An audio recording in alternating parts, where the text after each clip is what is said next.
Hey, what's up everyone and welcome to another video, and it's time to take a look at the first reviews for Deadly Premonition 2, A Blessing in Disguise. The reviews just came out today. I only know that because I was on IGN's YouTube page and I saw they did a review. I don't know what they gave it. So I'm like, okay, so I guess reviews are out. So I haven't even gone to Metacritic yet, obviously. No, I have it here, but I can't see anything there. I guess we could just click on that. Yeah, so Deadly Premonition 2, I am very excited about it. I know most people probably don't care. This video is probably not going to get like too many views. I don't think anybody really cares that much about it, which really sucks because Deadly Premonition 1, amazing. Loved it. It's definitely right up my alley. Gameplay wise, I didn't really care for that. I don't think anybody really cared for the gameplay, but the story and the characters and just the world itself is just fantastic. I loved it. I really did. So let's get to it. It comes out in a couple days, and I already pre-ordered it, so I'm ready. So I'm predicting probably 60s, which is what Deadly Premonition 1 had. So really, reviews I don't really care about. It doesn't matter really. I know Sweary. I know his style of writing and storytelling, and I love it. So there's no way this is going to disappoint me. It's going to be one of the few games where I know it's not going to disappoint me. It can have the worst frame rate ever, which I'm sure it'll have terrible frame rate. It'll have the worst sound effects, incomprehensible. I mean, not incomprehensible.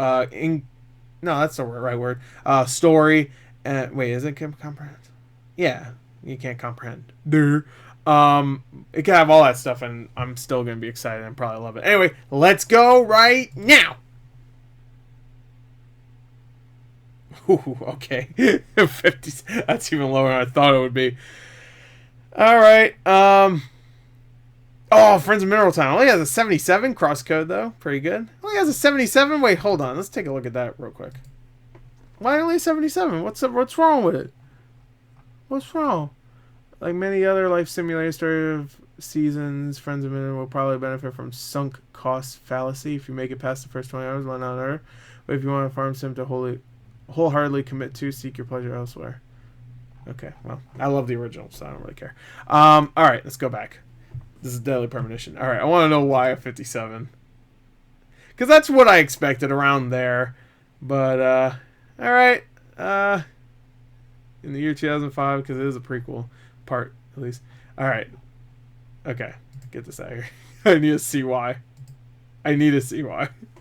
All right, so Dual Shockers gave it a 9. They said Deadly Premonition 2 just wants to tell its story. Tell it well and be its own weird little self. Your ability to either live with that or not will determine how deeply you fall in love with the citizens of Lakari. Lakari, I think. God is a geek. Gave it an 8.5. A worthy sequel to the 2010 cult classic. Deadly Premonition 2 retains the series' trademark charm with its oddball characters and outlandish story. The open world frame rate isn't good enough, but if you can overlook that, there's plenty. Because I saw gameplay. Holy shit, the frame rate is it's awful. I think the reason why, because you actually travel on a skateboard in that game. I think the reason why is because I think it wouldn't be able to handle a car. Honestly. I think that's why they have a skateboard in it. Which I think is genius, honestly. 7. I want to see the lowest score. 2 out of 10. Oh, okay. What did Easy Allies give it? Did they review it yet? Maybe they probably haven't yet. Yeah, I don't think so. Maybe I passed. I didn't realize. All right. The 2 out of 10. Alright, let's read. Deadly Premonition 2, A Blessing in Disguise is hard to love, even by the standards set by its predecessor. In leaving Greenvale behind for a style of prequel and sequel storytelling split across Louisiana and Boston, Deadly Premonition 2 jettisons the much of what made the original charming, along with some interesting mechanics and variety, in favor of an empty town and a story that serves up tropes and bits of lore that do literally enhance or build upon what made the original fascinating. All the while, terrible performance makes it more of a slog than it is uninspired ideas and pacing to do on their own. Can I read, please? Thank you, brain. All right, Deadly Premonition 2. This is from Pocket Gamer UK. Deadly Premonition 2 is a game built exclusively for fans of the original. And even though they will be put off by the endless bugs, horrible performance, and questionable... Well, even they will be put off by the endless bugs, horrible performance, and questionable design. Okay, that makes me a little worried about the questionable design, at least. Okay. Endless bugs, it doesn't bother me unless it's bugs that ruin the experience. You know what I mean? Like ruin it as in like I'm in halfway through a cutscene and it's just like my Switch just shuts off or something. Like what the fuck? That'd be weird. Game Spew gave it a 3. There's simply no reason why a game should perform this badly. Try as you might, it's hard to thoroughly enjoy something that's such a technical mess. If you're a glutton for punishment and want to spend more time with the most bizarre protagonists of video games, go right ahead. But don't say the reward is a blessing. It's a disappointment. It makes me more excited to play it, honestly. Art is unusually misunderstood, and of course we're open to all kinds of experiences, but none of them can justify the poor performance that Deadly Premonition everybody is saying about the performance. There's a couple of complaints I heard about the story, obviously, but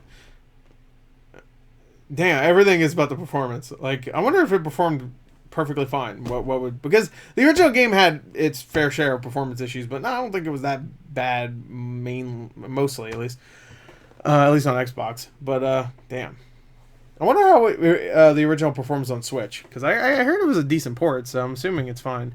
Definitely, and it's also a 10-year-old game, so I'm assuming, and even 10 years is being nice because that game looks like it was made in 2005. But whatever.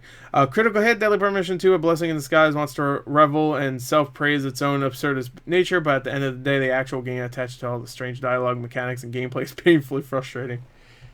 That sucks, because I thought the original, when it came to gameplay, wasn't great, obviously. Fans of the original need not worry, this sequel's tone is spot on. Unfortunately, its technical issues are among the worst in living memory. Oh my goodness God. Okay, from the top of its intrigue, as twisty as the meanders of the bayous, Deadly Premonition 2 is surely the best bad game of recent years. GameSpy, if you can get past its performance, there are glimpses of a good story here, and moments that make it a worthy installment in the Francis Zach Morgan saga, but ultimately, Deadly Premonition 2 lacks the emotional resonance found in the first game. It's a different brew of coffee from your favorite rooster, but one roster, is it called a roster? Whatever, roster, favorite roster, whatever. But one, that's how you spell roster, but isn't like isn't it called like something different? Roaster. Wait, how do you spell roster now? It's roaster, but one that's more bitter than you probably hoped for. Let's just move on before I show that I definitely cannot read. Game Informer, it's bound to be another polarizing title, which ultimately shouldn't come as a... Can I read? What is wrong with me? I just wish I could have counted myself among its defenders this time. IGN gave it a 5. I think they gave it a 2 last time, so hey, that's an improvement. Deadly Premonition 2 isn't good, or was it? It might not have been IGN. Actually, was IGN the one that had Jim Sterling that reviewed it? Or was that somewhere else that gave it a 10? Jim Sterling gave it a 10. Just one. Nor is that so bad that it's good like its predecessor. It's something much, much worse. It's mediocre, and that's too bad. I'm certainly grateful for the chance to spend more time with the eccentric and ever-enthusiastic Francis York Morgan, because he remains one of the funniest and most unique lead characters in all of gaming. But I found myself less tolerant of Deadly Premonition 2's technical issues and half-baked combat this time around, and its central mystery is ridiculous without ever going far enough off the rails to be truly surprising or memorable. Who wrote? I want to know who wrote that review. Tristan. Okay. Mixed blessing. Okay. All right. So let's read some more positive reviews. Destructor gave it an 8. Look at that. How many times can you say that you hexed an old widow so that you could go bowling in the past? Oh, say a decade or so? Deadly Premonition 2 blessing in disguise is another trip. You've been warned. All right.